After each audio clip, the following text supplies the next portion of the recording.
Étant donné que c'est encore les premières fois qu'on fait la classe inversée, hein, je vais quand même passer à travers vous là, sur la façon de travailler. Là, on est prêt à travailler le chapitre 0.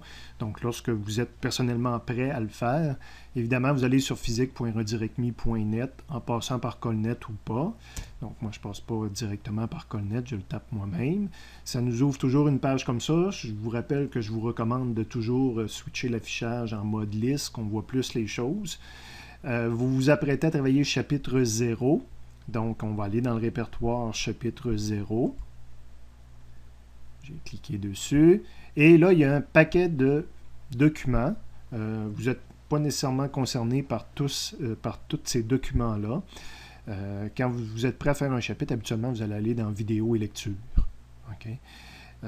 Ça, c'est des notes de cours. Donc, pour ceux-là qui n'ont pas Séguin, ça, c'est la table des matières. Vous l'avez d'imprimer. Les exercices, c'est pour les groupes, parce que je n'ai pas le livre de Séguin. Vous autres, on va faire des exercices dans Séguin. Fait que vous n'avez pas besoin de ça. Travaux pratiques en laboratoire, solutionnaire, ça se pourrait des fois que vous alliez consulter ces fichiers-là, mais pas dans ce cas-ci. Ça, vous allez les utiliser. C'est mes solutionnaires aux questions de Séguin, puis mes solutionnaires aux exercices de Séguin. Vous allez donc parfois là, utiliser ces fichiers-là. Puis les évaluations, moi, encore une fois, c'est pour les groupes avec qui je n'utilise pas Séguin. Donc, quand vous allez dans mes différents chapitres, là, vous utilisez vidéo et lecture, puis les solutionnaires aux questions pour les exercices. Donc, je suis prêt à remplir le chapitre 0. J'ai le document devant moi, j'ai mon livre de Séguin, j'ouvre ce fichier-là. Attention, encore une fois, je vous rappelle que j'ai des choses pour tous mes cours de physique. Donc, quand j'ouvre le document vidéo et lecture, souvent la première page ne vous concernera pas. Alors, regardez toujours l'entête en haut. Ça, c'est des liens Internet pour les vidéos, mais regarde, page 5, 6, 8 à 11, 12 à 16, vous n'avez même pas reçu ces pages-là. Vous avez reçu 5, 6, là, mais c'était exceptionnel. Fait que prenez le temps de regarder si ça ne vous concerne pas, sinon vous allez écouter ces vidéos-là pour rien. Là. Fait que même si vous avez reçu les pages 5 et 6, là, on les écoute même pas. Sauf très rare exception, vous autres, vous allez toujours passer à la deuxième page. Il faut que ça soit écrit dans la partie d'identification en haut, la section Séguin 1.1. Donc, si vous suivez le livre avec Séguin, c'est supposé d'être écrit ça. Donc, on va faire la première section de Séguin qui porte sur les unités ici. Donc, lien pour les vidéos. Donc, ça, c'est la page qui vous concerne. Première des choses, vous allez utiliser souvent ces tableaux-là en cours d'année. J'ai une colonne pour mes notes de cours, puis j'ai une colonne pour la correspondance dans Séguin, puis après ça, on a les vidéos et ou les lectures à faire, puis la durée là, que j'ai prévue.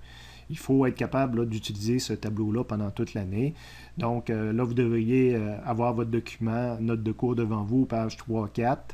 Il n'y a rien d'équivalent dans Séguin, puis vous avez une vidéo à écouter. Donc si je clique là-dessus, ça va partir la vidéo. Ça prend à peu près 1 minute. Après ça, un coup que ça c'est fait, je suis nulle part dans mes notes de cours, mais dans l'introduction, les pages 1 à 6 de Séguin. Donc là, vous pouvez aller voir les pages 1 à 6 de Séguin, dire c'est de la lecture personnelle, puis toujours regarder le chiffre qui est ici. Là, je donne 20 minutes pour lire ces 6 pages-là. Donc, essayez d'être dans l'ordre de grandeur des minutes ici. Donc, ça vous donne une idée, des fois, c'est une lecture rapide ou une lecture en détail avec une étude par cœur. Non, c'est pas vrai, là, il n'y aura jamais de par cœur, mais en tout cas, ça vous donne toujours une idée là, de quel temps qu'il faut consacrer à ces pages-là. Okay? Donc, d'en faire 15 minutes, c'est correct. D'en faire 25 minutes, c'est correct. Mais de passer 1 heure là, c'est moi qui ai un problème ou c'est vous qui avez un problème, là, mais c'est pas normal. Un coup que c'est fait, on vous demande d'utiliser le document résumé et formule. Et dans Séguin, d'ouvrir Séguin à la page 9, là, à la section aperçu. Il y a une vidéo à écouter de 2 minutes. Donc, je vais vous parler à la fois de ces deux choses-là dans mon vidéo de 2 minutes. Et en dessous, c'est écrit lecture personnelle, c'est parce que l'aperçu, on peut le lire. Donc, 3 minutes là, pour regarder qu'est-ce qu'il y a dans l'aperçu de Séguin. On continue. Rien dans mes notes de cours. Donc, exposé page 9 à 11 de Séguin. Donc là, je vous demande de faire la lecture personnelle de ces choses-là. 3 pages à lire. Puis j'ai donné 8 minutes, puis j'ai mis une remarque. Il faut passer rapidement ces tableaux. Vous ne ferez jamais ça en 8 minutes. Les tableaux sont super longs à lire. Fait que je regarde quelques lignes du tableau pour voir qu'est-ce qu'il y a dans ce tableau-là. Des fois, il y a des choses qui attirent mon œil. des notions intéressantes. Mais vous voyez là l'ordre de grandeur, parce que c'est impossible. Il y a tellement d'informations dans ces 3 pages-là que ça ne pourrait pas prendre juste 8 minutes. Mais fait que là, je le rappelle ici en disant, passez rapidement sur les tableaux. Là. Regardez ce qu'il y a dedans, mais commencez pas à étudier ça, surtout pas par cœur. Puis après ça, on arrive à la page 11. À un moment donné, le titre change. Donc, on arrive à une section qui s'intitule « Les préfixes du système international », pages 11 et 12. Passez 2 minutes là-dessus. Donc, encore une fois, c'est parce qu'il y a un tableau, puis il ne faut pas passer 10 minutes sur le tableau. Là.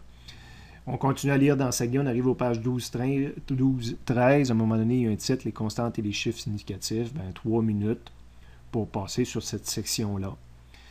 Et on arrive à transformation d'unité. Donc, allez voir la page 13. Lecture personnelle, 1 minute. Ça veut dire qu'il y a probablement un paragraphe à lire. Et là, c'est important, là, étant donné qu'on apprend à travailler ensemble, là, d'avoir Séguin sous les yeux présentement. Après ça, vous arrivez à la page 41 de mes notes de cours. Donc, vous devriez ouvrir la page 41 de mes notes de cours. C'est une situation de Séguin. Donc, c'est un carré vert dans le livre de Séguin. Là, allez à la page 13, puis vous allez voir le carré vert. Puis, il y a une vidéo à écouter qui dure 16 minutes.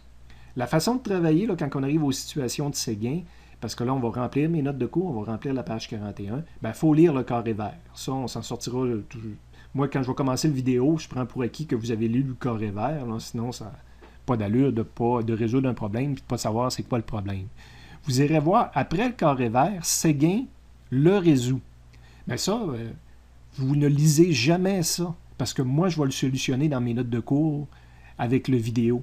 Donc, après avoir lu le carré vert, là, vous devriez toujours partir le vidéo, puis remplir les notes de cours, puis oublier Séguin. Là. Sinon, vous allez manquer de temps. Donc, un coup que c'est fait, ton vidéo est écoutée. Je mets toujours un petit peu plus de temps que la durée réelle du vidéo, 2-3 minutes de plus, ça dépend des vidéos, là, pour donner le temps d'arrêter puis de remplir ses notes de cours. Après ça, vous avez la page 42 de mes notes de cours à remplir qui correspond à la situation 2. Donc, on va lire le carré vert à la page 13 de Séguin, puis on part la vidéo, puis on remplit mes notes de cours. Ça va prendre à peu près 8 minutes. Après ça, on a à nouveau de la lecture à faire. Donc, la transformation des unités, c'est la suite du paragraphe qu'on lisait tantôt à la page 14, 1 minute. Donc, c'est probablement juste un premier paragraphe à lire. Là. Je vais de mémoire, mais le fait que c'est écrit 1 minute, je ne peux pas avoir toute la page à lire, c'est certain. Après ça, on arrive à, Séguin intitule ça « L'espace et le temps en perspective ». Donc, 3 pages à lire, puis je mets juste 2 minutes. Lecture personnelle, il faut passer rapidement sur les tableaux. Donc, on fait probablement juste lire les paragraphes, puis on regarde qu'est-ce qu'il y a dans le tableau, mais on n'étudie pas les tableaux. Et finalement, c'est vrai pour toute l'année, on arrive aux pages 43-44 de mes notes de cours. Il n'y a pas de vidéo, vous voyez, il n'y a pas de lien. C'est le glossaire, donc on ouvre le Séguin à notre page 17. Et là, vous devez remplir le glossaire. J'ai donné à peu près 12 minutes. Habituellement, je donne 2 mots à trouver par minute. Donc, il doit y avoir à peu près 24 mots à trouver. C'est obligatoire de remplir les lignes, mais pas nécessairement la grille. Okay? Libre à vous d'utiliser la grille ou pas, mais il faut que les mots apparaissent. Là, quand vous allez arriver en classe, c'est supposé être fait. Ça, c'est les travaux personnels à la maison. Donc, vos lignes sont supposées être remplies. Les réponses sont toutes à la page 17 de Séguin. Et finalement, page 45 à 48 de mes notes de cours, on a les questions à répondre. Donc, vous pouvez aussi utiliser la page 17 de Séguin, mais de toute façon, ça va être écrit la même chose que les pages 45 et 48. Donc, j'ai donné une dizaine de minutes. Vous trouvez les réponses dans Séguin. Là, vous allez me dire, ouais, mais je voyais votre solutionnaire tout à l'heure, là, quand on a été sur physique.redirectme.net, mais habituellement, le solutionnaire va être désactivé pour que vous le faisiez par vous-même avant de vous présenter en classe. Okay, donc, vous avez à répondre à ces questions-là, à essayer de répondre à ces questions-là. Donc, au total, à peu près 1h30 là, de travail personnel sur le chapitre 0 avant de se présenter en classe vendredi prochain.